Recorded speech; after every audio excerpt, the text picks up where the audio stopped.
New developments in the case of a hate crime against an Action News Now reporter. Plus, they just wanted to make sure I was feeling okay and that I felt safe coming back to work. that local Target worker berated in a viral video has been invited to America Fest. And a flood prevention plan nears its deadline. We'll show you the progress as more stormy weather has residents concerned. Covering Northern California. You're watching Action News Now. Coverage you can count on. Turning Point USA's America Fest began today in Phoenix, and Chico Target worker Jeannie Beeman of Magalia has been invited to attend. Action News Now reporter Bea Barbosa met with Beeman yesterday at her home on the Ridge, and she heard her take of the encounter that went viral when an Enloe medical assistant berated her for her decision to wear a Charlie Kirk Freedom shirt. Our exclusive interaction with Michaela Castro, who took the video, and the sit-down interview with Beeman was both featured this afternoon on the Megyn Kelly Show. As of today, Beeman's GoFundMe has raised $236,000. And we continue to see that fog and gray skies overhead. Here's a look out from Skyway from Lookout Point. Gosh, it looks like something out of a movie. It's gloomy, but it's gorgeous. It's something, isn't it? It's kind of wow. Anyway, Howie joins us now with a look at the conditions as we head into this Thursday night, Howie. Yeah, fog is scoured out for the most part, but we're having the clouds, storms pushing through the area. They'll continue, they'll return with the rain, but for our visibility right now, really, really good across the area. It says our winds have picked up a little bit today.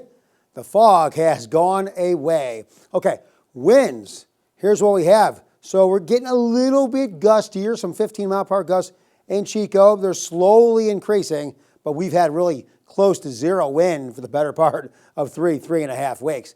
Okay, here's what we have for temperatures right now.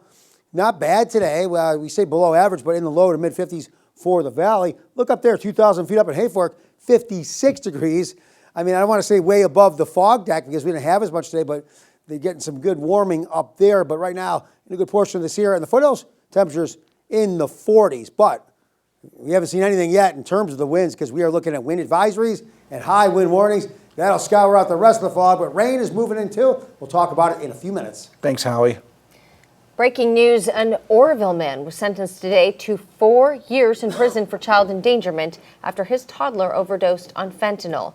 Anthony Solansky and his partner, Chelsea Whitfield, were arrested on felony child endangerment charges with a special allegation that it caused the death of the child.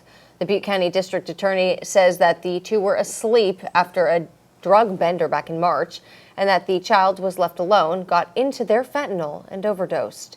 Whitfield, who pled not guilty, will be back in court in March to set the date for her jury trial. Keanu Seychao, the man convicted for a hate crime against Action News Now reporter Nathan Espindula, will spend another 3.5 months in jail. He's already spent about that same amount of time. Also 2 years probation for the crime. A Butte County judge sentenced Seychao today. He was ordered to pay $2,200 in restitution for damaging an Action News Now camera during the September incident. He was captured on cell phone video making racial slurs towards Nathan, who locked himself inside the news car for safety. Tonight, a sentencing in a deadly stabbing that shook Reading. Christopher Witcher admitted to killing one person and stabbing 3 others back in October of 2024. And today he learned his fate in court. Action News Now reporter Jesse Angelo's live there at the Shasta County Courthouse in Reading. And Jesse, you were there earlier where Witcher received a life sentence.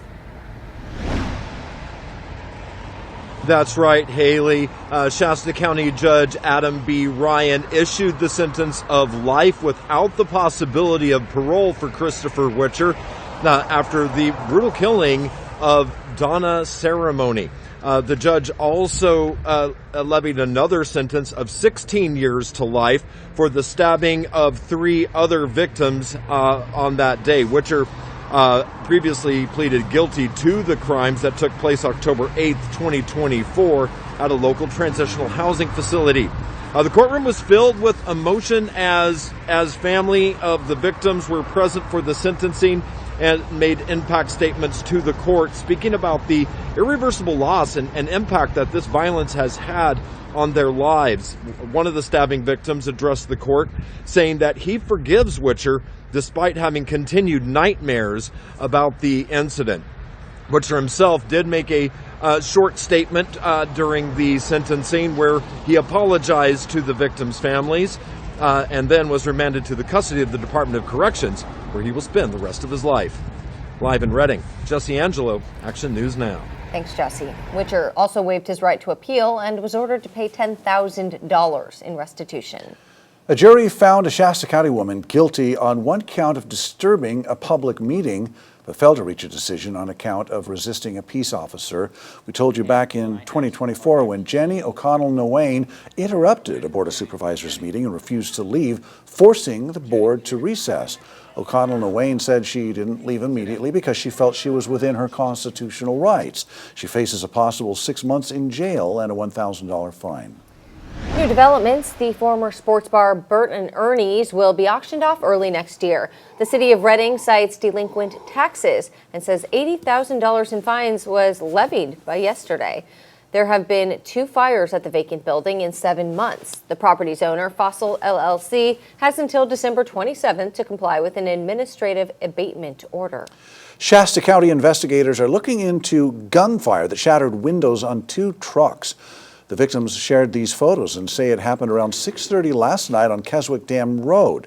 One driver, an ICU nurse, was heading to work and heard a boom, and her driver's side window was shattered, sending glass inside. She called 911 later, and minutes later, her husband arrived and said his windshield was hit too.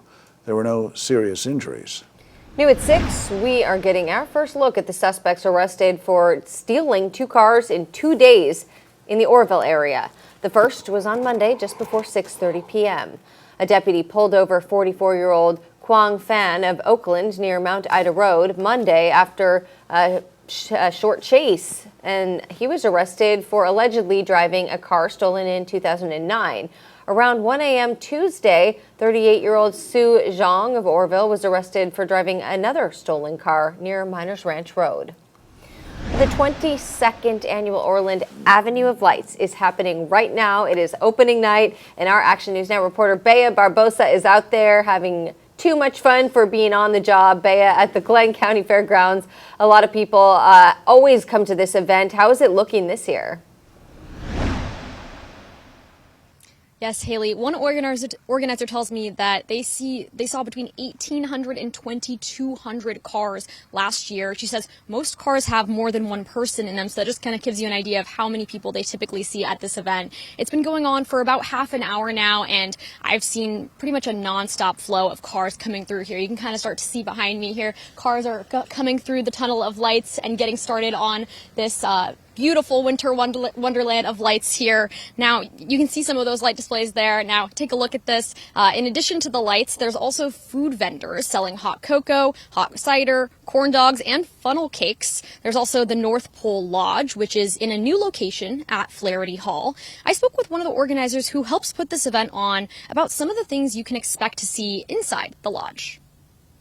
There is a competition for who has the best Christmas tree. So when you come in, you get a ticket when you arrive, and you get to vote for the best Christmas tree. And then when you win, you get to have a featured spot. So these are the winners from 2024. They get a very special spot and the bragging rights. There are 22 sponsors that help keep this event running. Of the trees in the lodge, about 20 were decorated by local businesses, and 10 businesses contributed to the light displays on the route this year.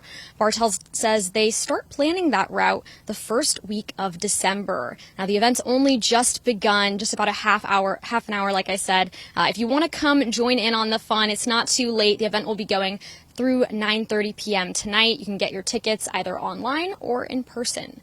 Reporting live in Orland, Bea Barbosa, Action News Now. All right, thanks, Bea. Again, that event runs. Oh, hi, Alan. Hi. You let them know. Well, it runs through Sunday night. Where are we? Oh my gosh. Boy, I hate playing camera tag there, but it's Sunday night from 5:30 to 9:30 p.m. Tickets are $20 per car. That's just to cover maintenance costs and electricity. Well, more than 100 top-ranked pro rodeo contestants are headed to Red Bluff to compete in the California Circuit Rodeo Finals. Among them, 2025 world champion steer wrestler Tucker Allen, who just took the world title from the Wrangler National Finals Rodeo. The circuit finals run from December 29th through the 31st at the Pauline Davis Pavilion at the Tehama District Fairgrounds. Sergeant Scott Harris had his final log-off today with the Chico Police Department, marking retirement after 28 years of service in Chico. The department says Harris started as a patrol officer and he moved to the Detective Bureau, making a lasting impact on public safety. He later served as patrol sergeant, detective sergeant, and school resource officer supervisor too. Congrats on your retirement. New at 6, crews from Caltrans District 2 and 10 teamed up to make Highway 292 safer near Helena.